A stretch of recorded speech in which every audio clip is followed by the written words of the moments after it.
We did a tutorial on optionals where we said generics are another important concept, and now we will go over generics. Generic code enables you to write flexible, reusable functions and types that can work with any type subject to requirements that you define. You can write code that avoids duplication and expresses its intent in a clear, abstracted manner. Generics are one of the most powerful features of Swift, and much of the Swift standard library is built with generic code.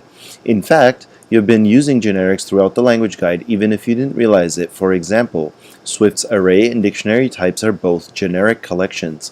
You can create an array that holds int values or an array that holds string values, or indeed an array for any other type that can be created in Swift. Similarly, you can create a dictionary to store values of any specified type, and there are no limitations on what that type can be. So the problem that generics solve. So here's a standard non-generic function called swap2ints, which swaps two int values. Func swap2ints. So it takes a and b, and let temporary a equals a equals b equals temporary a. This function makes use of in and out parameters to swap the values of a and b as described in in-out parameters. The swap2ints function swaps the original value of b into a and the original value of a into b. You can call this function to swap the values into int variables. So for example, var some int equals 3, var another int equals 107, swap2ints, and ampersand some ints, ampersand another int, so we pass in by reference both ints, and we print some int is now some int, and another int is now another int. So they're swapped, so we print some int is now 107, and another int is now 3. The swap2ints function is useful, but it can only be used with int values. If you want to swap two string values or two double values, you have to write more functions, such as swap2strings and swap2double functions. So here's swap2strings and swap2doubles.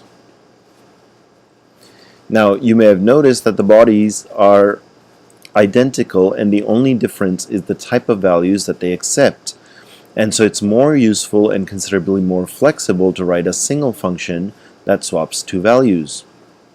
And generics allow you to write such a function.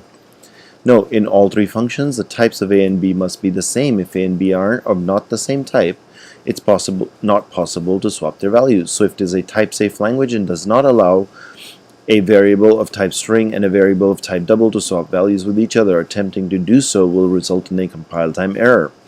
So generic functions. So generic functions can work with any type. Here is a generic function from above called swap2values. So swap2values takes a template,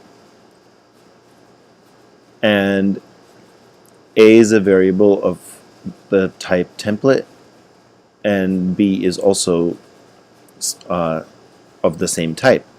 And now we can let temporary a equal b equal temporary a. So this is just like templates in C, C++, and the body of the swap2values function is identical to the body of swap2ints function. However, the first line of swap2values is slightly different from swap2ints. Here's how the first lines compare.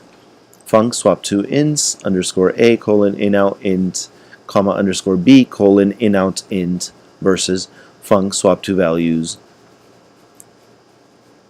angular bracket t close angular bracket open parentheses underscore a colon inout of t comma underscore b colon inout of t close parentheses.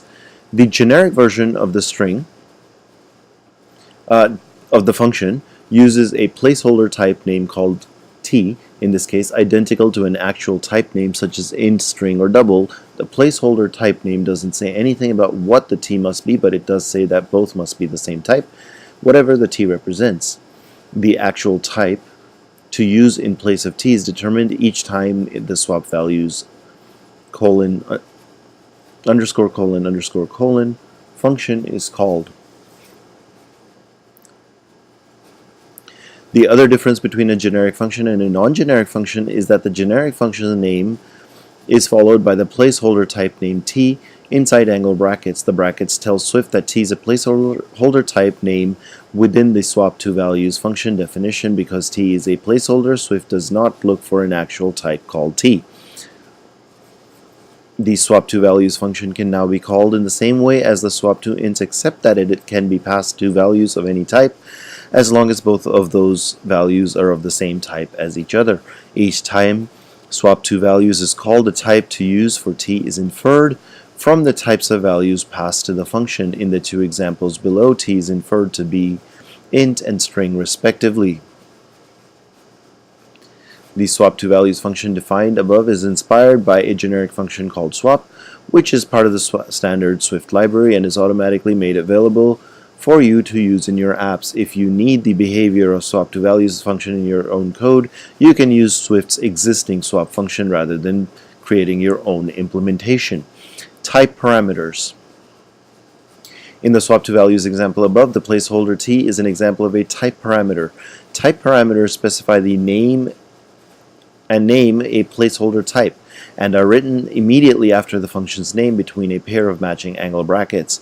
Once you specify a type parameter, you can use it to define the type of a function's parameter, such as a and b parameters of the swap2values function, or as the function's return type, or as a type annotation within the body of the function. In each case, the type parameter is replaced with an actual type whenever the function is called. In the swap2values example above, t was replaced by int in the first case and with string in the second case. You can provide more than one type parameter by writing multiple type parameter names within the angle brackets separated by commas. Naming type parameters. In most cases, type parameters have descriptive names such as key and value in dictionary, angle bracket, key, comma, value, close angle bracket, and element in array, angle bracket, element, colon, angle bracket, which tells the reader about the relationship between the type parameter and the generic type of the function it's used in. However, when there isn't a meaningful relationship between them, it's traditional to name them using single letters such as t, u, v, or such as in the swap2values function above. Always give parameters upper camel case names such as t and my type parameter to indicate they're a placeholder for a type, not a value. Alright, generic types. In addition to generic functions, Swift enables you to define your own generic types. These are custom classes, structures, and enumerations that can work with any type in a similar way to array and dictionary. This section shows you how to write a generic collection type called stack. A stack is an ordered set of values similar to an array, but with a more restricted set of operations than the array type. An array allows new items to be inserted and removed at any location in the array. A stack, however, allows new items to be appended only to the end of the collection, known as pushing a new value onto the stack, or similarly, a stack allows items to be removed only from the end of the collection, known as popping a value off the stack. Alright, the concept of a stack is used by a UI navigation controller class to model view controllers in its navigation hierarchy. You can call the UI navigation controller class pushViewController method to add or push a view controller onto the navigation stack, and its popViewControllerAnimated method to remove or pop a view controller from the navigation stack. It would be nice if you guys could name pushViewController and popViewController in the same way, rather than putting the word animated on the outside for pop, but that's Swift for you. Naming consistency problem. A stack is a useful collection model whenever you need a strict last in, first out approach to managing a collection. The illustration here shows the push-pop behavior of a stack. Great. I think you guys should know about the stack data structure in general. That's all this is showing. There are currently 3 values on the stack. Fourth value is pushed on top. Stack now holds 4 values. This top item is popped. Now it holds 3 values. Here's how to write a non-generic version of the stack in case of a stack of int values, mutating function and func push, and mutating func pop inside a struct. One takes in the int and one pops out the int item. Okay, we use items.append, items.remove last. This structure uses an array property called items to store the values in the stack. Stack provides two methods, push and pop. These methods are marked as mutating because they need to modify or mutate the structure's items array. The int stack type shown above can only be used with int values. However, it would be much more useful to do a generic stack class that can take any type. So we're just going to go ahead and replace int stack with just stack and pass in a template element, or as these guys have called it, type of, a type parameter. So basically C++'s templates are being called type parameters in Swift. So struct stack type parameter element, var element items element, and then items is basically an array of element type, mutating func push an element onto the items, and pop remove the last element of items. So note how the generic version of stack is essentially the same as the non-generic version, but with a type parameter called element instead of the actual type of int. This type parameter is written with a pair of angle brackets. Same thing. Element defines a placeholder name for to be provided later. To create property items, to specify push. Method has a single parameter called item, which must be type element. Okay, here we are going to use the stack.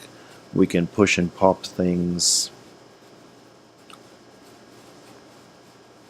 Var stack of strings equals stack of, and then we specify the template as a string. So here we go, uno, dos, tres, cuatro. We push them onto the stack, and we have a stack of uno, dos, cuatro. And then we can let from the top and then pop stack of strings dot pop. So cuatro gets popped.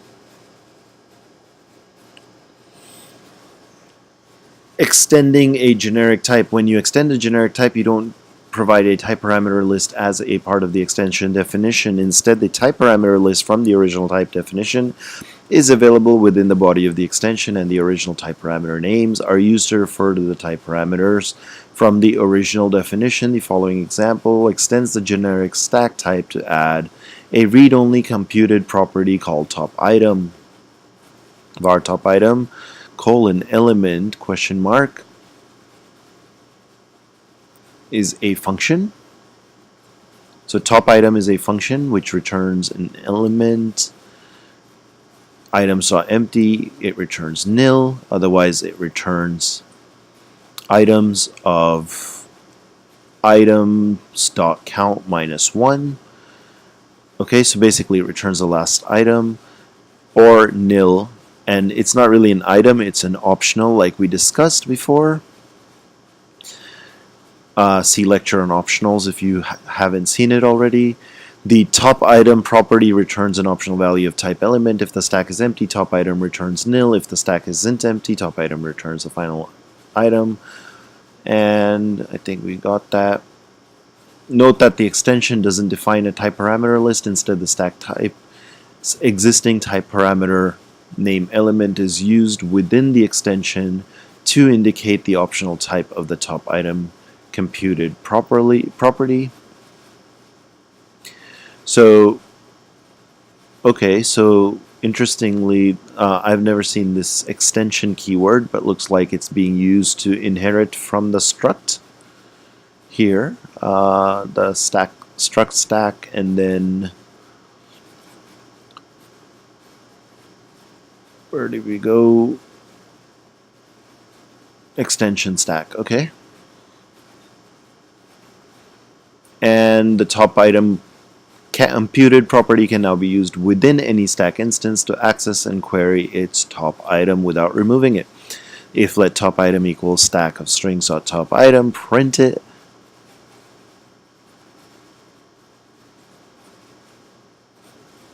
So basically we created a stack where we could push and pop, and now we added a top item extended function which returns the top element without actually removing it. Cool. Extensions of a generic type can also include requirements that instances of the extended type must satisfy in order to gain the new functionality, as discussed in extensions with a generic where clause below. Okay. Type constraints. The swap two values function and the stack type can work with any type. However, sometimes it's useful to enforce certain type constraints on the types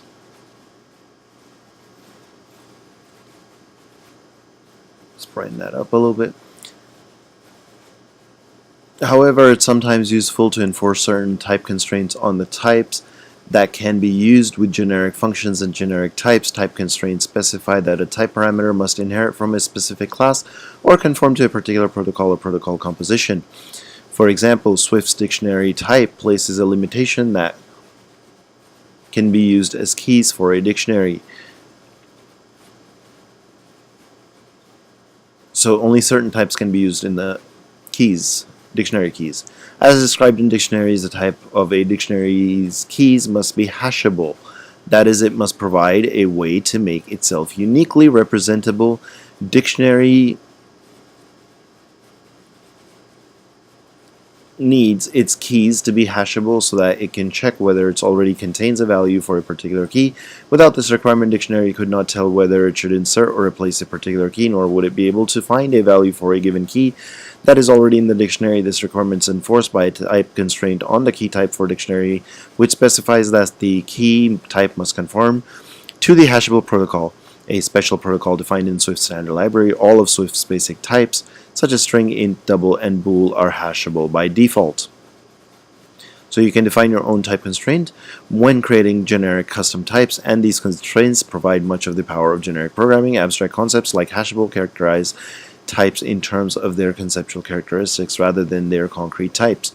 The type constraint syntax: you write type constraints by placing a single class or protocol constraint after a type's parameter name separated by a colon as part of the type parameter list. The basic syntax for the type constraints on a generic function is shown below. So function t colon some class comma u colon some protocol, and then pass in some t colon t and some u colon u. Okay. So you can constrain it to a single class or some protocol. Basically, it's like giving a type to the type property or some sort of a restriction. The hypothetical function above has two type parameters. The first type parameter, t, has a type constraint that requires t to be a subclass of some class. The second type parameter, u, has a type constraint that requires u to conform to the protocol some protocol. Yes, sir. Okay, type constraints in action. Here's a non-generic function called findIndex of string in, which is given a string value to find and an array of string values within which to find it. The findIndex of string colon in function returns an optional int value, which will be the index of the first matching string in the array if it's found, or nil if the string cannot be found. FindIndex of string value find colon string in array colon string goes to int for index comma value in array comma dot enumerated. If value equal value to find, return the index, otherwise return nil. So it's kind of like creating an optional, returning an index of a given string, and we can use it for on strings. here's a bunch of strings. If let found index equals find index of string llama, comma, in colon strings, print the index of llama, backslash, and then found index in parentheses. The principle of finding the index of a value in an array isn't useful only on strings, however, and you can write the same functionality as a generic. So here we go as a generic. Note that the return type of this function is still int question mark, because the function returns an optional index number, not an optional value from the array. Be warned though, this function doesn't compile for reasons explained after the example.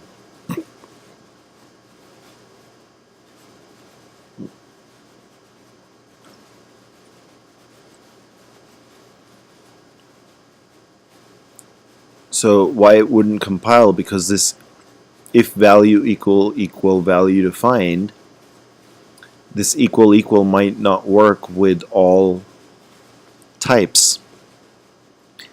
And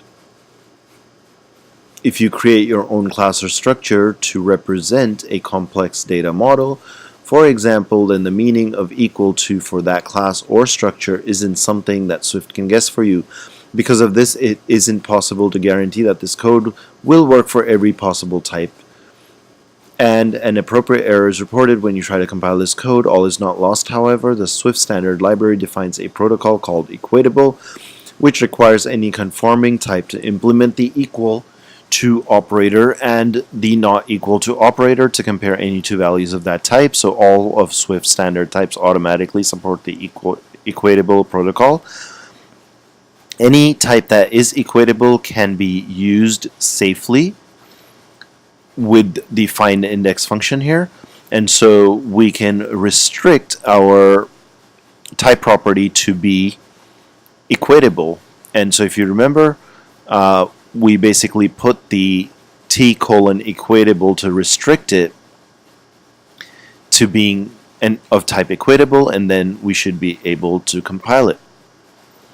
The single type parameter for find index is written as t, which equatable, which means any type t that conforms to the equatable protocol. That's what I just said. The find index function now compiles successfully, and we can use it with doubles or strings or anything else we would like. Associated types. When defining a protocol, is sometimes useful to declare one or more associated types as part of the protocol's definition. An associated type gives the placeholder name to a type that is used as part of the protocol. The actual type to use for that associated type isn't specified until the protocol is adopted. Associated types are specified with the associated type keyword. Associated types in action. Here's an example of a protocol called container, which declares an associated type called item. So we have a protocol container associated type item and a mutating func append, which helps us append items. Var count int get subscript I colon int goes to item of get. Okay.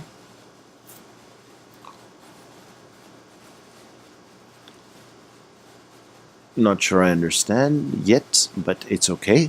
The container protocol defines 3 required capabilities that any container must provide. It must be possible to add a new item to the container with an append underscore colon method. It must be possible to access a count of items in the container through a count property that returns an int value.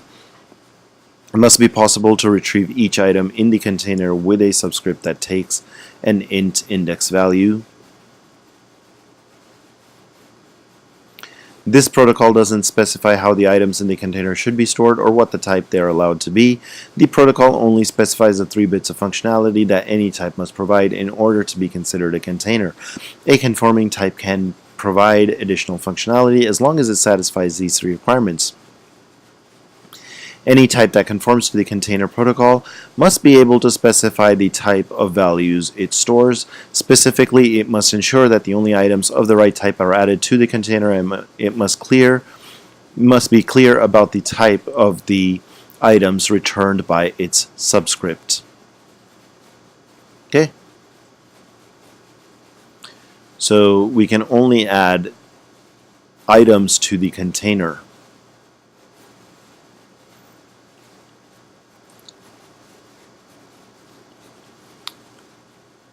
To define these requirements, the container protocol needs a way to refer to the type of elements that a container will hold without knowing what that type is for a specific container. The container protocol needs to specify that any value passed to the append method must be of the same type as the container's element type, and that the value returned by the container's subscript will be of the same type as the container's element type.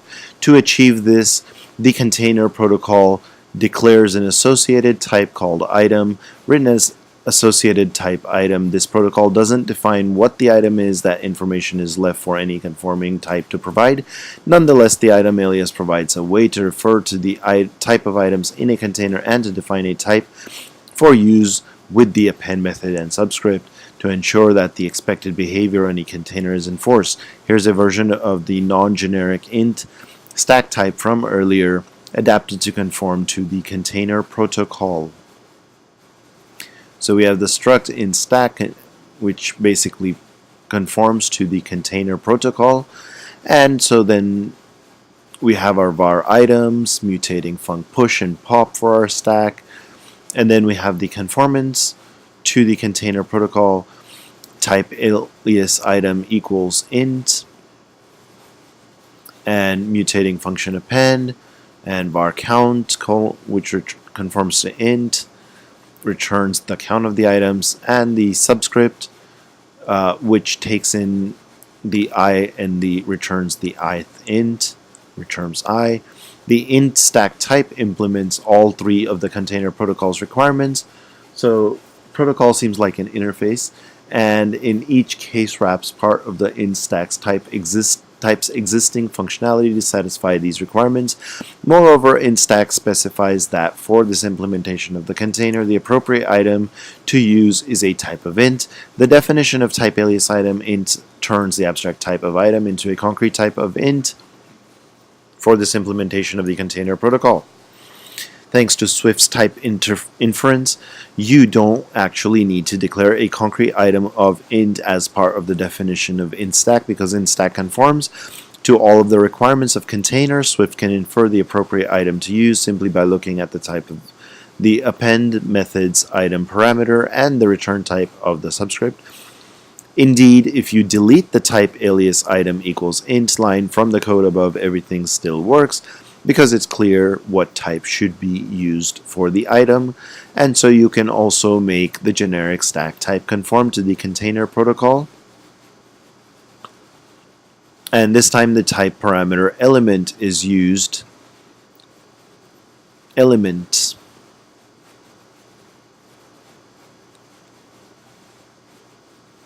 I don't know, should this not be element here too? It's going to take the ith index, which is still an int, and return the corresponding element. So Swift can therefore infer that the element is the appropriate type for the item in this container. And extending an existing type to specify an associated type, you can extend an existing type to add conformance to a protocol as described in adding protocol conformance with an extension. This includes a protocol with an associated type. Swift's array type already provides an append method, a count property, and a subscript with an int index to retrieve the elements. These three capabilities match the requirements of the container protocol. This means you can extend array to conform to container protocol simply by declaring that array adopts the protocol. And you can do this simply by doing an extension array : container, and then curly braces. Array's existing append method and subscript enable Swift to infer the appropriate type to use for the item, just as the generic stack type above. And after defining this extension, you can use any array as a container. using type annotations to constrain an associated type.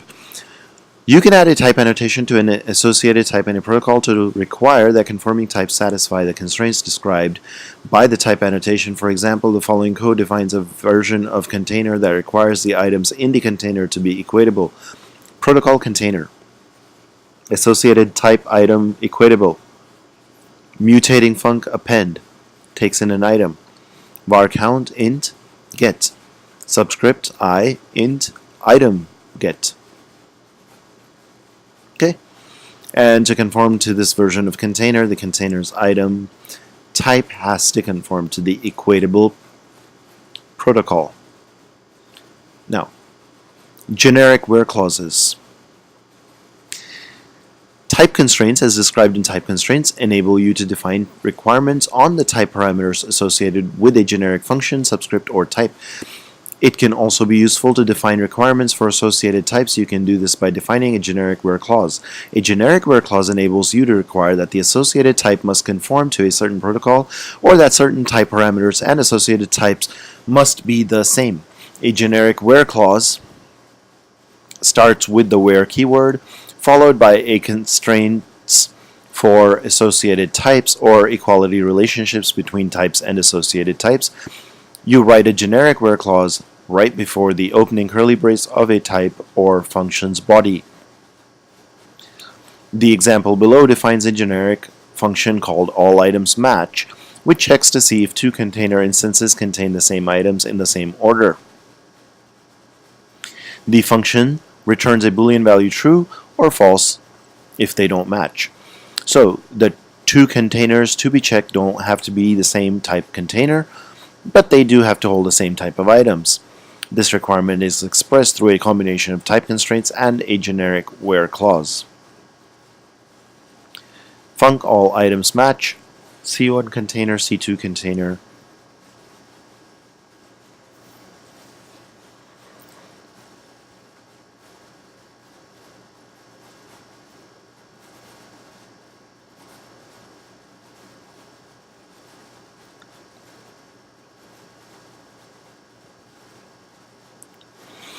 This function contains two arguments called someContainer and another container. The someContainer argument is of type C1 and the another container type is of C2. Both C1 and C2 are type parameters for two container types to be determined. When the function is called, the following requirements are placed on the function's two type parameters. C1 must conform to the container protocol. C2 must conform to the container protocol. The item for C1 must be the same as item for C2. Item for C1 must conform to equatable protocol. First and second requirements are defined in the function types parameter list, and the third and fourth requirements are defined in the function's generic where clause. Alright, so going back here, here's the generic where clause where C1.item equals C2.item. So C1 and C2 may be different, but the item must be same, and C1.item has to be equatable. And then we check that both containers contain the same number of items, that each pair is equivalent, and all the items match. So we return true. Okay, the generic someContainer is a container type C1, another container is of type C2, someContainer and another container contain the same type of items. The items in someContainer can be checked with the not equal operator to see if they're different from each other. The third and fourth requirements combine to mean that the items can also be checked with the not equal operator because they're exactly the same type as the items in someContainer. Okay, these requirements enable the allItemsMatch function to compare the two containers even if they're different container types. The allItemsMatch function starts by checking that both containers contain the same number of items, and if they contain a different number of items, there's no way they can match, and the function returns false. And then after making the check on the count, the function loops through or iterates through all the items and checks. And the half-open range operator is used within here. So this here is called the half open range operator. Where we go? So 0 to the count of some container. So as long as I is, starting I from 0 all the way up to the count, less than the count, and then, yeah.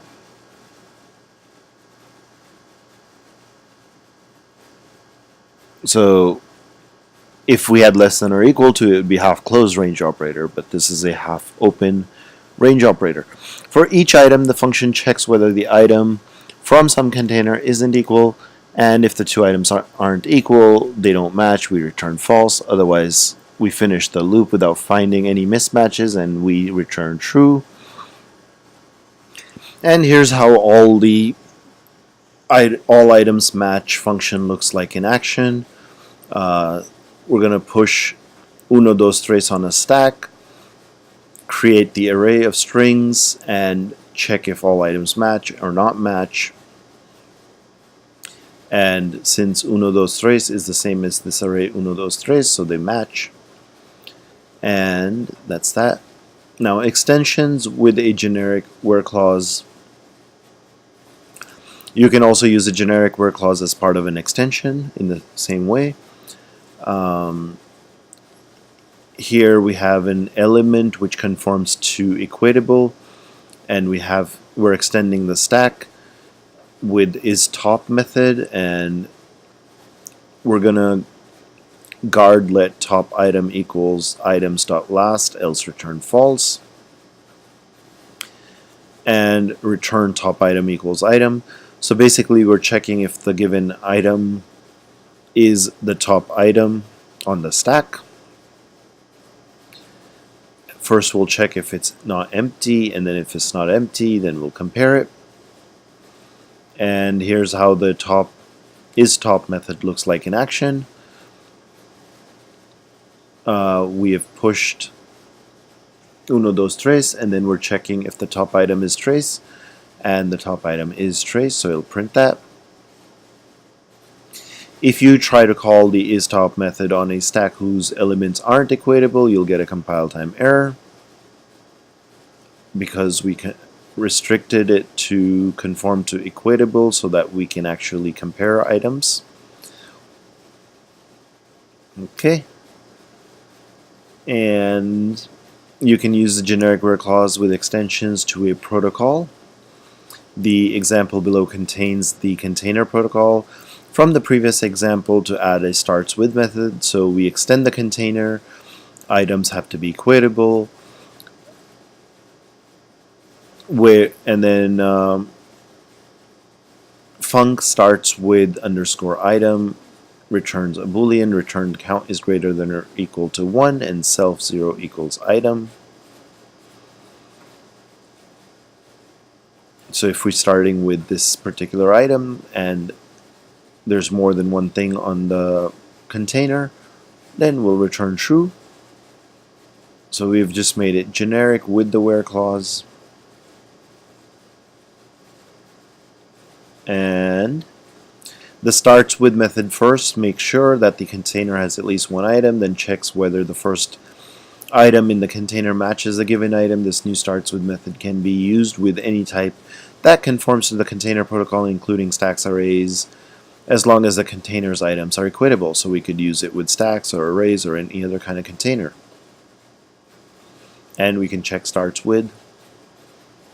In this case, we started with 9, but we have 42, so it starts with something else. Okay, the generic where clause in the example above requires items to conform to the protocol, but you can also write a generic where clause that require item to be of a specific type. For example, extension container where item equal double, func average, colon double, var sum equals 0.0 for index in 0 ... count. So remember, this is a half open range operator. So if we can basically get the average here in a somewhat generic way. This example adds an average method to containers, it iterates over time, explicitly converts the count from int to double to be able to do floating point division. You can include multiple requirements. So here we converted double count. You can include multiple requirements for generic where clause. Separate each requirement with a list comma.